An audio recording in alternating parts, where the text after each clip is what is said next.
Welcome to week 10. I know it's been so long since we've seen each other, and now we are transitioning to our online classroom.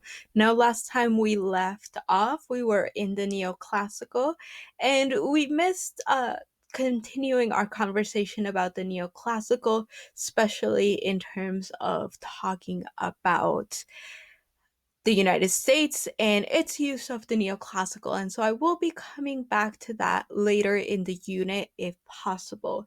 But I want to make sure that we stay on track. And so we are going to start with Romanticism this week.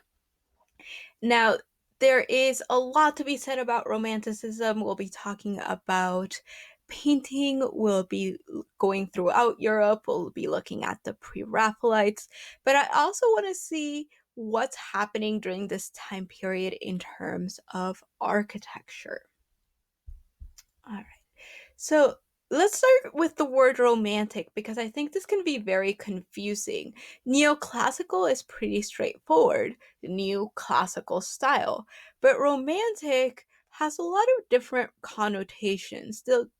When we talk about romantic, we're not talking about romantic in like a love sort of way. We are talking about a particular aesthetic. So I actually wrote down the third or fourth definition of romantic in the dictionary, which actually applies to our use of the word romantic. So it says, marked by the imaginative or emotional appeal of what is heroic, adventurous, remote, mysterious, or idealized. And all of these are great keywords to describe the romantic. So the romantic is all going to be about nostalgia.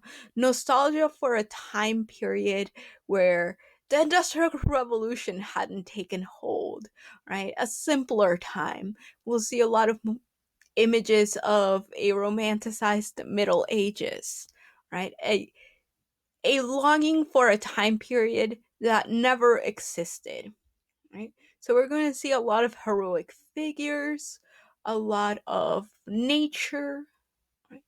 A lot of remote places, and really the idealization of the historic past. Now, some of the characteristics of the Romantic period are it's emotional and irrational. Now, if you remember the neoclassical was all about being logical and rational, and this is the complete opposite. Now, I would argue that the neoclassical was neither logical or rational, but at least the Romantics embraced the fact that human nature is really not rational and logical, right? We're going to see a celebration of nature, so lots of nature themes and motifs. Heightened expression, so it's very dramatic. And if you're thinking this sounds a lot like the Baroque, well, it should. It is also very dramatic.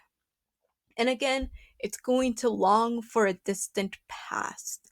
Now, the image I have here is from Francisco Goya, and we talked up a little bit about Goya uh, last week, I believe, and it's the sleep of reason produces monsters. So he does a lot of these etchings that are fantastical, they're dark, and they're quite psychological. And that's one thing that can be said about the romantic paintings and etchings and all sorts of different art forms.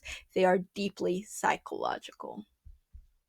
Now, I brought these two images to do a side by side comparison because I think oftentimes it's hard just when I'm describing it to have an image in your mind of what the differences are. So, on the left here, we have the Oath of the Horatii, which we looked at before. And then on the right, we have Napoleon in the Plague House of Jaffa. Now, they're very similar compositions. So, we have the archways in the background.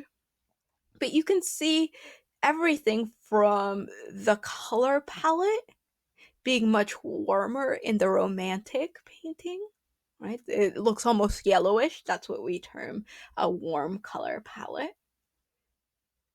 It's not as sharp and crisp as the neoclassical. And there is so much going on, right? There is so much going on. This is no longer a classical scene. It's not a Roman Greco past. It's a very quote unquote exotic, and there's a lot of Orientalism that happens during this time, so kind of exoticizing the East, as you can see in this painting. But there's a lot more people in this scene. There is a full fledged background. There is just a lot more going on during the Romantic period in terms of painting. This is Theodore Géricault and The Raft of the Medusa. Now, this is one of the most famous pieces of French romantic painting. Now, you have to remember that romanticism in France is really taking place with the disillusionment of Napoleon's grab for power in France. So, the French Revolution has happened. Napoleon has taken control and he's lost control of France, and people are feeling a little bit disillusioned with what's happened.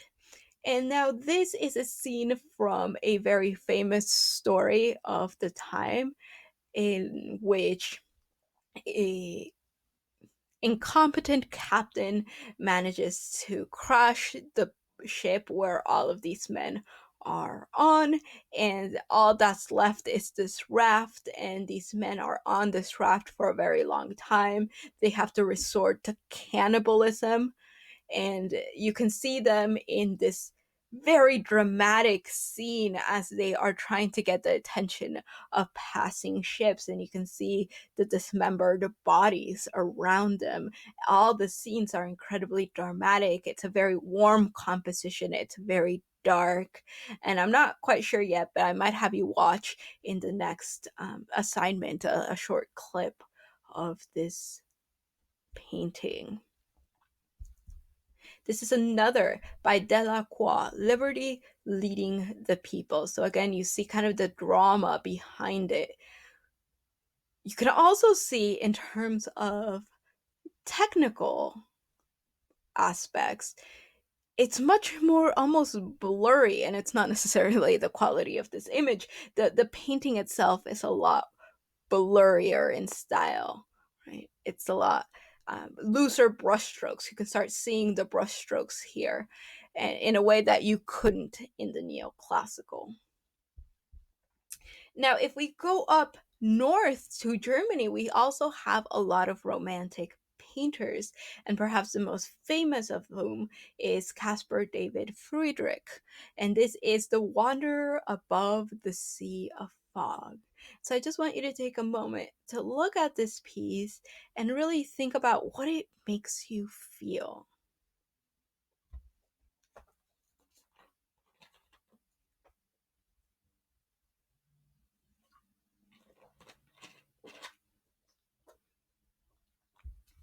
All right, so this is not as warm a composition as we saw with the French paintings, but it's a brilliant composition, right? It's this lone figure, and you don't see his face, so this could be anybody, and he's standing right at the center of the canvas, surrounded by this natural landscape. And Friedrich is really almost obsessed with this natural landscape. And for him, in nature, you could find spirituality again. And now I told you religion would come back, and it would come back sort of different than we had seen kind of with the Catholic Church. This is more of individual artists looking for spirituality in a time of technical revolutions, of steamships and new technologies and factories and all of that springing up. People look again towards nature for a simpler time in order to connect to their spirituality, right? And this is what we are seeing in this painting. And this is Friedrich, again, trying to look at the natural landscape, at the world around him, and find that missing spirituality of the modern world. And we'll talk more about how modernity really makes artists turn to nature. Now, I also want to talk about the pre Raphaelite Brotherhood. So we're moving even further north into England and the British Isles. So the Pre Raphaelites were a group of painters who banded together in 1848 to reform British paintings. Some of the most notable brothers are going to be Dante Gabriel Rossetti, William Holman Hunt, and John Everett Millais.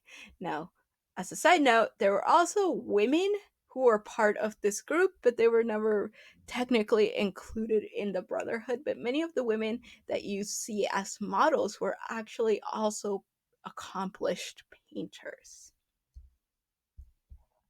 Now, when you look at a painting like this, I mean, my first reaction is this is incredibly beautiful. But this was not the reaction of people during this time. During this time, this painting was seen as hideous. It was ugly and it was blasphemous. It was dirty and not a way that you would think to depict the Holy Family. Of course, we are seeing the Holy Family depicted here. And again, this was revolutionary during its time period, although to us it seems very soft and beautiful. So they did a lot of these type of religious paintings, but they also did works like this. This is Ophelia, and in this piece you can see so much detail being paid to the natural landscape. Ophelia is of course drowning within all of these plants and the natural world around her. Now, I think I will have you watch a video on this because it's fascinating to think about the way that this was painted. Because for the first time, you're seeing these artists actually go out into nature to paint in the outdoors, which was unheard of before. But we're starting to see trains that can take you out to the countryside in a couple of hours. And so mobility is going to really revolutionize art during this time. So they have an almost scientific obsession with depicting nature. But we're also going to be seeing a nostalgia. Oops, sorry. I don't have the next slide. But we're also going to see a nostalgia where they also depict a lot of biblical scenes. They're going to also depict a lot of medieval themes, uh, themes from King Arthur and Camelot in these very romantic 18th century, 19th century sort of ways that are not at all realistic as to what the Middle Ages actually look like. And I'm sorry I don't have an image for that. Let's continue. Uh, the next thing I wanted to talk about were what's going on in architecture then, because we know what neoclassical architecture looks like, but what does romantic architecture looks like? Well, there's a lot more going on than just the romantic movement in terms of architecture.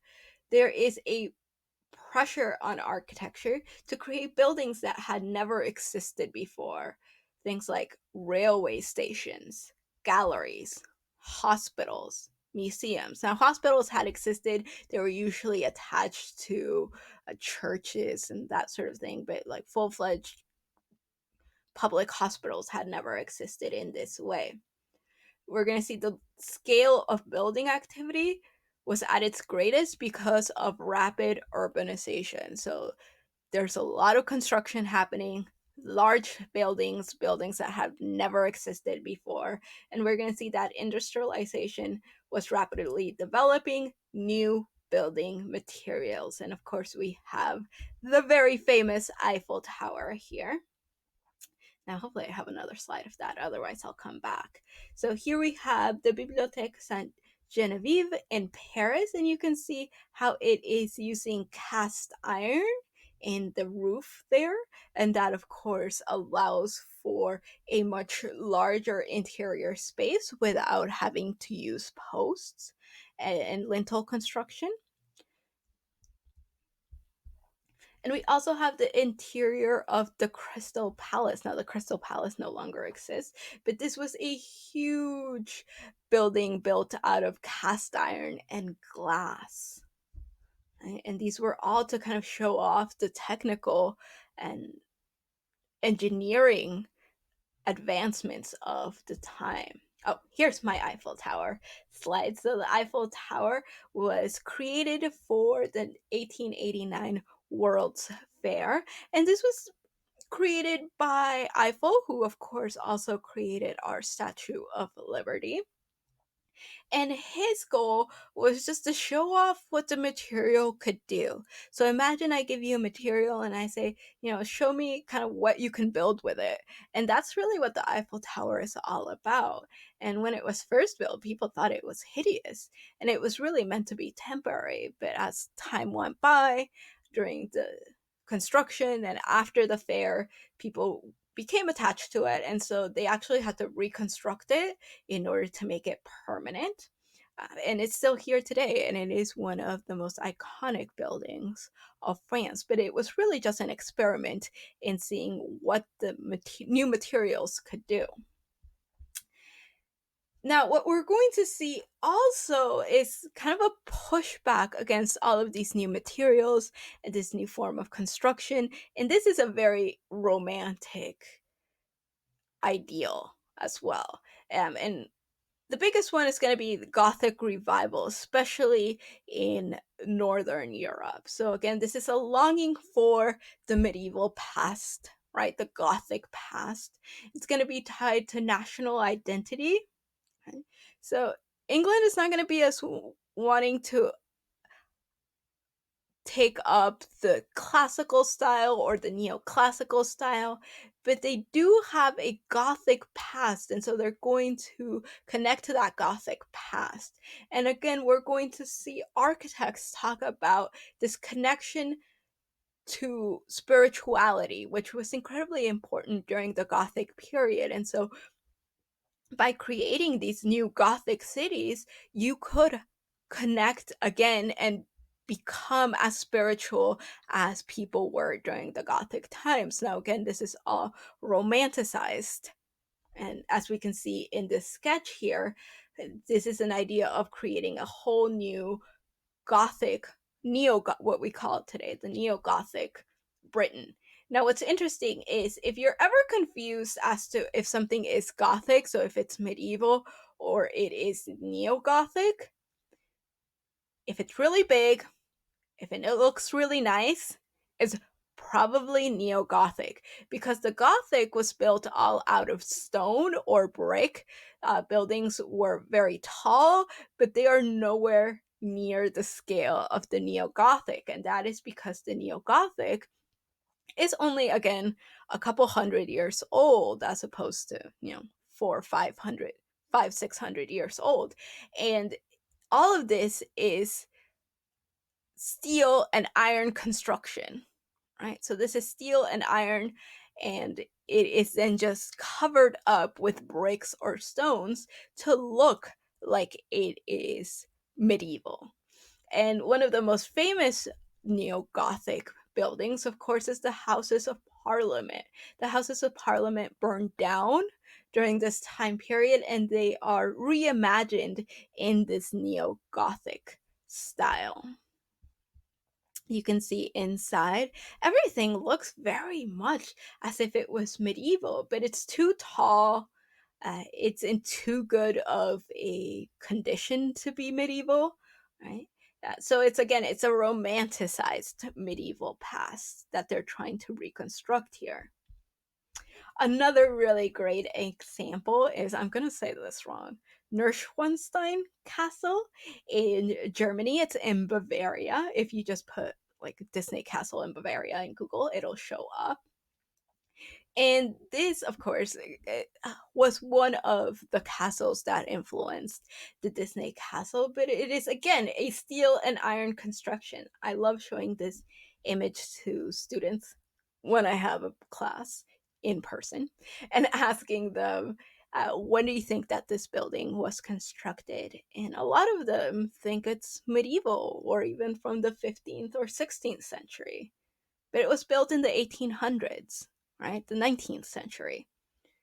Because in the Middle Ages, you wouldn't have been able to build this large at this scale. Now, this was built by King Ludwig II, who has a fascinating story, kind of backstory. If you're interested, Google him. He is kind of one of these tragic heroes of this time, but he was very much obsessed with being a king, a medieval king, and he did not live in the medieval age, and he was a king with very little power. And so he really retreated to this castle and he constructed it to look like a medieval palace in order to create this fantasy for himself. And again, if you hear the word fantasy and it sounds like the Rococo, there are a lot of similarities here as well. Now, Neo Gothic is not embraced throughout Europe. Instead, for example, in France and in Paris, here's the Garnier Opera House, you have the Neo Baroque. So you bring back the Baroque. Again, this is all kind of looking towards the past and trying to embrace those styles. So you have the Neo Baroque in Paris. It is like the Baroque, but it's much larger, again, because you're using different engineering techniques. And in Spain, uh, you know, the Gothic was never as strong in Spain. The Baroque looked very different in Spain. And so instead of what Spain is going to look at, it's going to look at its Islamic past. So this is Neo Mudéjar. Mudéjar was the style created by Christians and Muslims during the around 15th, 16th century. So it looks very different than anything else we've seen in Europe. And this is a style that Spain is going to look at in terms of its romanticizing its past. And I think this is my last slide.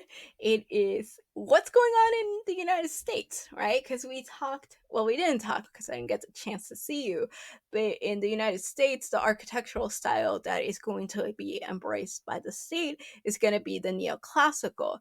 But of course, if we take out of the equation, of course, the Native American architecture that was here and then destroyed, there's nothing else really to think about in terms of romanticizing a historic past. And that, in a way, opens up the door for innovation because Americans aren't entrenched in looking at a historic past. So instead, they are looking forward and they're looking at how they can innovate and create new styles with this new engineering technology. And what we see here is, I know it doesn't seem like that, but these are the first skyscrapers in Chicago, and Chicago's going to become an architectural hotspot.